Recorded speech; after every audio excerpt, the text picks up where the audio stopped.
Hi friends, ఈరోజు వచ్చేసి day 8 అండి. మార్నింగ్ అయితే లేచేసి చూసినారా ఇల్లు మొత్తం ఫ్రిడ్జ్ టీవీ అన్నీ అయితే చేసుకుంటున్నాను. వాషింగ్ మిషన్లో చూడండి, వాషింగ్ మిషన్ నిండా వాటర్ నింపేసినాను మా అక్కతో ఫోన్ మాట్లాడుకుంటూ. అంత నిండా వాటర్ ఇంకా కొంచెం అయితే ఇంకా మొత్తం బయటికే వచ్చేస్తాయి అనమాట. అప్పటికే మళ్ళీ పిల్లలు వచ్చినారు. ఈరోజు పిల్లలు రాగానే వాళ్ళు మొన్న మజా పోసేసి ఐస్ క్రీమ్ పెట్టుకున్నారనమాట. ఐస్ క్రీమ్ అయితే తింటున్నారు. ఐస్ క్రీమ్ తిని ఎంతుందంటే మంచిగా ఉందని చెప్పి మా చేతిలో చూడండి, ఫస్ట్ ఆయన ఏది ఉన్నా కూడా ఫస్ట్ కావాలని చెప్పి ఇది చేస్తుంటారు. చూడరు ఎట్లా నాకుతురు, ఎట్లా తాగుతురు, తినిచ్చి గలీజ్గా చేస్తురు అనమాట. మొత్తము గలీజ్గా చేసేసి అవి తింటున్నారు. అవి తినేలోపు యాక్చువల్లీ నేను ఈరోజు వచ్చేసి బిర్యానీ చేసినాను అనమాట. అందుకే వచ్చినారు పిల్లలు. వీడియో అనేది నేను రేపు అప్లోడ్ చేస్తాను, బిర్యానీ వీడియో. చూడండి, పిల్లల్ని లేపుతారు అనమాట. పార్క్ వెళ్దామని చెప్పి అయితే ఏడికి పోదామన్నారు. ఎప్పుడు పోదాం?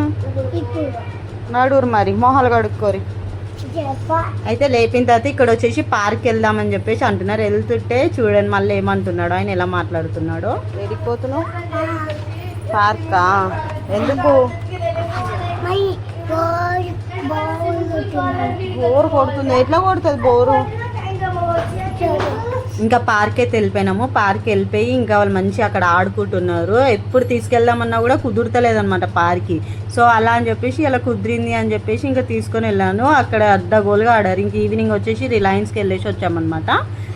Thank you for watching. Please like, share and subscribe to my channel. Actually చాలామంది చూస్తున్నారు బట్ సబ్స్క్రైబ్ చేయట్లేదు. ప్లీజ్ అండి. ఇది వచ్చేసి day 8. Thank you for watching.